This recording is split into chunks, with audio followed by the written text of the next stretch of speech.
sponsor. Wow! Thank you, husband. Binabati ko po yung asawa ko nagbigay nito. Ay, ngayon lang mag-unbox ulit nito. After 27.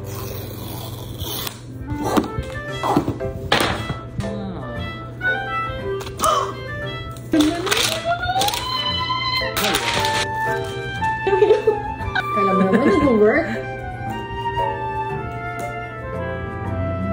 Ang ganda ng keyboard.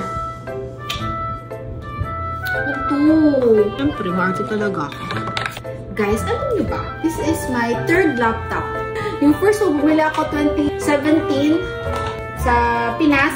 Pang 2 taon sira na agad. Pero, nung nasira siya, nabenta ko din siya worth 14K.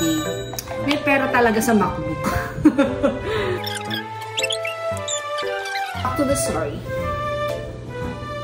Alam mo, ang kwento, nakabad na ako.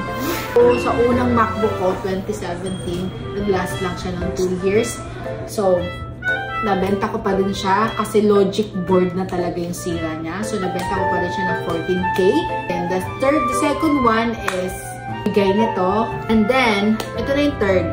So, ang gagawin namin sa luma is ito-trade in namin siya para malis sa babayaran. So, ang babayaran ko na lang, believe me or not, is 5,000 pesos. Ito pala binili niya is Air na lang. Yung Pro, masyadong mabigat. Bukod sa presyo, mabigat din sa weight talaga. Yung Air ngayon, guys, kaya nga Air girl, magaan.